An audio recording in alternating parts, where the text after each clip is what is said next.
Incredibly heartbreaking to hear those victim impact statements, and of course we continue to track that case as well.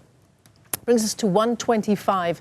Organizations supporting the families of those who died during Life Esidimeni are calling for the NPA to prosecute former Gauteng Health MEC Qedani Mahlangu and former Director of Mental Health Makgabo Manamela. An inquest into the deaths of over 140 patients with mental health problems at various facilities, some of them not properly registered, the facilities, found that both Mahlangu and Manamela were criminally negligent. Let's unpack the story further with Sasha Stevenson. She's the Executive Director at Section27. Sasha, as always, thanks for coming on. I suppose it begs the question, why have an inquest at all if no action is to be taken after there are findings made?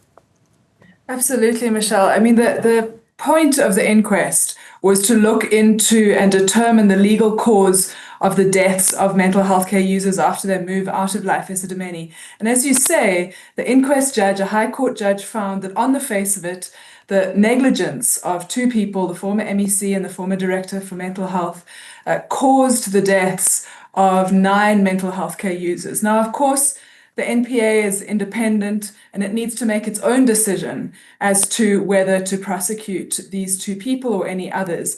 But it's almost been a year now since that inquest finding was made in July 2024. And we're still waiting for that decision from the NPA. I understand that there's all of the mental health review boards will be sitting. That meeting is approaching. How does that fit into this picture of pursuing charges against these 2? Well, mental health review boards are an important structure to ensure the safety and the realization of the rights of mental health care users.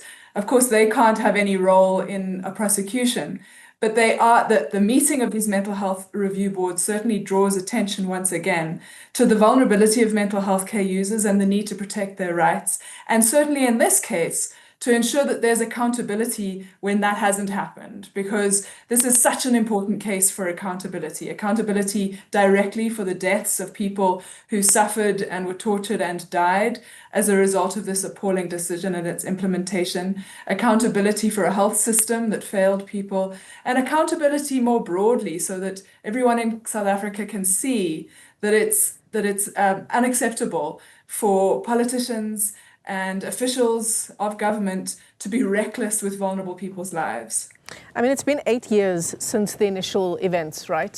Since those patients were moved to these various mental health facilities who were not registered. 8 years since so many of them died under gruesome circumstances. Autopsies finding paper inside the stomachs of some patients.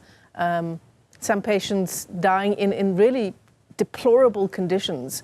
And there's been delay after delay. It's been an incredibly difficult 8 years for the families of those people who died. It's so difficult for our clients, who are the families of the people who died, to sit through these various processes, which have been, of course, so important. The Ombuds investigation starting in 2016 up to 2017, that for the first time revealed the extent of the disaster, the extent of the criminal negligence in this case. Then, of course, the arbitration that we sat through in 2017-18, where families testified and also had to hear from some of the people involved and delved into some of the details of the deaths.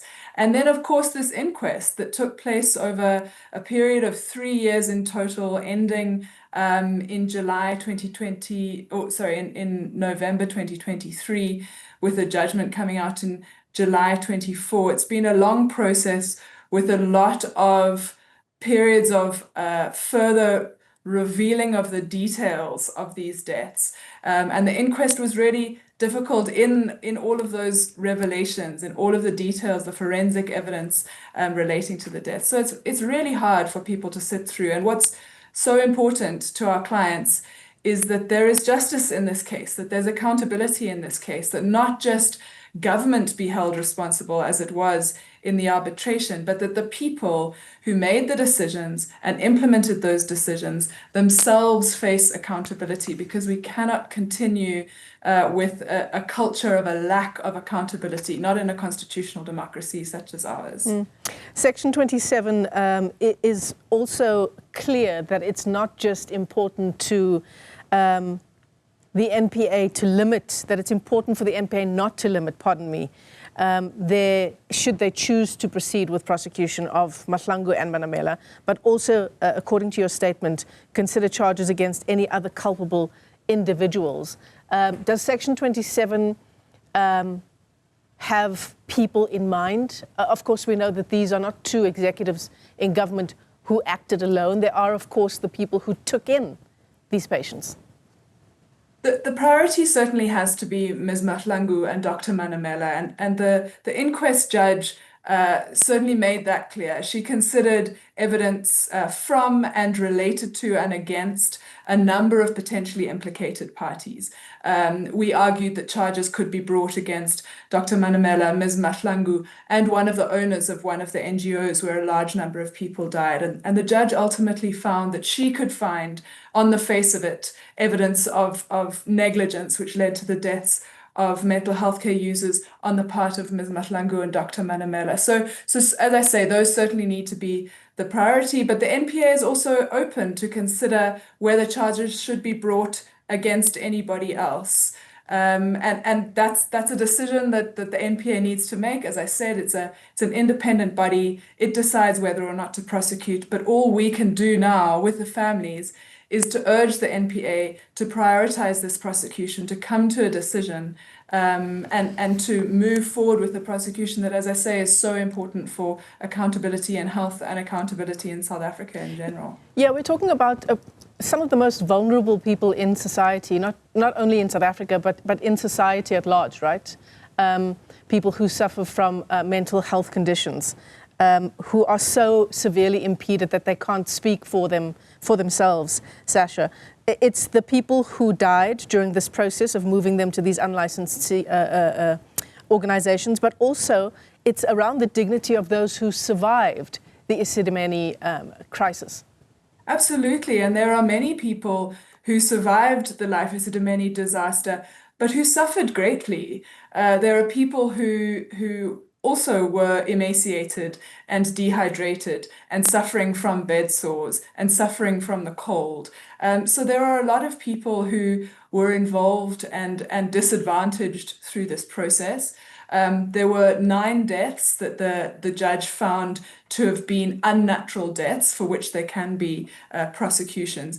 But those 9 deaths really represent very many other people who died and also people who survived. And as you say, these were particularly vulnerable people, some of whom could not speak for themselves, who were moved without being told where they were going, moved without the people that they had been living with for a long time, often without their families even being told, and moved into deplorable conditions.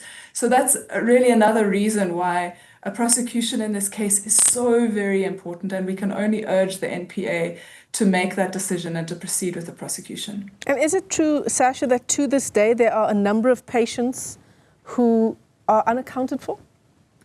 The chaos in this case, I think, is typified by the fact that even towards the end of the arbitration and through the inquest, there were some mental health care users whose names disappeared from the records.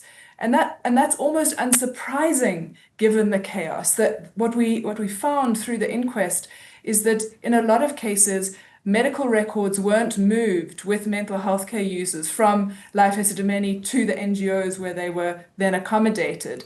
And as a result, if you have a patient who cannot speak, for example, it would be impossible for the NGO to know who this person is and if they have their records, let alone what medication to give them. So it was a really dehumanizing process where people were not treated like people, but were treated like objects, being shifted from a facility where they'd lived for many years, where they'd received treatment, to places that couldn't care for them, often without even having the dignity of a name attached to them. Sure, that's incredibly shocking. And when we talk about disasters like this that happen in a democratic South Africa, these are the 2 words that come up, right? It's Marikana and Life Esidimeni. These are the 2 really stains on our democracy that come up. And the fact that it's been so many years since this disaster unfolded, and really no one has been held to account. What does that, I suppose, say about our political will to ensure justice for the families that that stay behind? I mean, I think the answer's in the question. It's extremely troubling that it's taken almost a decade now for there to be a decision on criminal prosecution, let alone a prosecution, in a case that is such a dramatic violation of human rights, including the right to life. We need to prioritize accountability. We need to prioritize rights realization. This is a perfect opportunity for the NPA to show its commitment to accountability, to ensuring rights realization, and to preventing further rights violation. This is the opportunity for the NPA to do it, and I hope that they make the decision to prosecute. Sasha Stevenson is the Executive Director of Section 27. Sasha, thanks very much indeed.